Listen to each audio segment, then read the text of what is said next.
What is up guys, Rickackis here, and this is how to get the Sleeper Simulant exotic heavy fusion rifle for the Taken King DLC in Destiny Part 2. Now this part is actually going to have you get your Sleeper Simulant.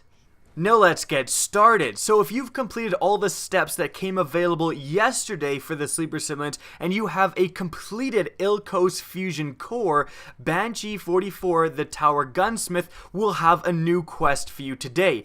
If you haven't completed that core yet, what I'm going to do is both on screen and linked in the description, there's going to be a link to my How to Get the Sleeper Simulant Part 1 video. That's going to go over every single thing you need to do up to that point. But again, if you've completed everything in Part 1 and yesterday you had a completed IKELOS fusion core, today again you just go to the Tower Gunsmith and you will have a new quest. This quest only has one part, and that part is to complete a harder version, a 280 light version of the Fallen Saber strike. Luckily, this strike does have matchmaking, so if you're the only member of your friends group who actually decide to complete the IKELOS fusion core, or if there's no one else on to help you, you can simply matchmake. But I'm not gonna lie, this strike was pretty difficult, and so you would prefer to get a dedicated group of players and be in the same party, communicate, and really try to work at completing this strike.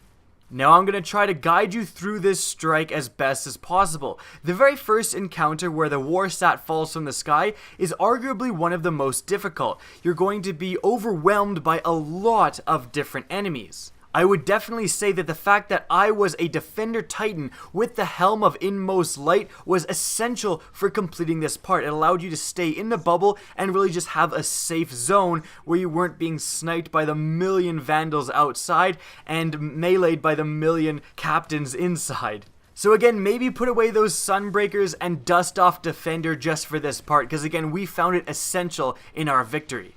Now moving on, this strike really isn't too different than when Fallen Saber was the Nightfall. You want to take all of your encounters relatively slow and really stick to the back of the rooms that you go into and engage enemies in, and stick where there is cover, because there is a lot of sniper units in this game, like the Fallen Vandals and even just the Sniper Shanks, so you really don't want to be too exposed.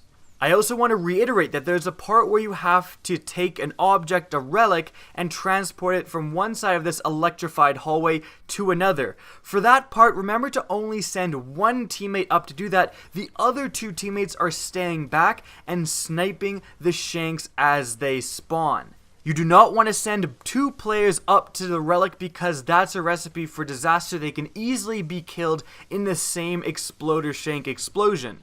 Now eventually you're going to reach the actual boss fight, and again a lot of the same tips I'm going to tell you guys now applied to the Nightfall as well. Now the boss is relatively passive. He won't really chase after you until the final stage of his transformation, but you do want to watch out. He has a very powerful wire sniper rifle attached to his top. So you definitely want to be in a place where you can duck under cover when you see that thing charging up.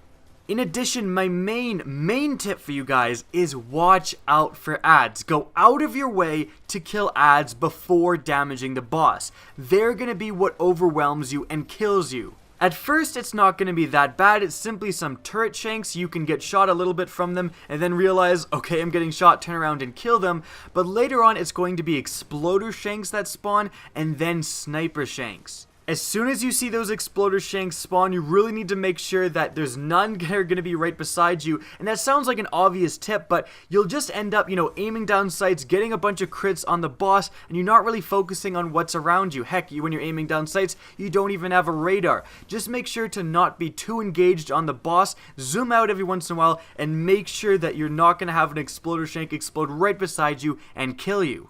The same really applies to when the sniper shanks spawn. Go out of your way to kill those first before you really engage the boss.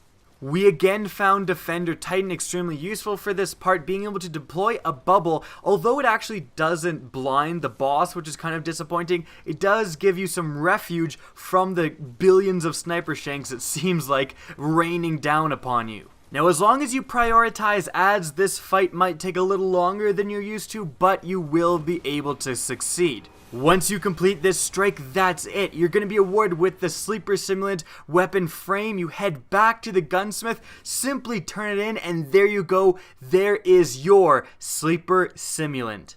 I hope you guys enjoyed this video and found it helpful. If you did, please remember to rate and share this video. It really helps me out. And if you enjoyed this video, you're probably going to enjoy more Destiny content from me, so don't be afraid to slap that subscribe button. If you want to get in touch with me, the best way is on Twitter. That's going to be linked in the description of this video, as is my Twitch channel, which you can follow as well. Again, I hope you enjoyed the video, and as always, have a good day.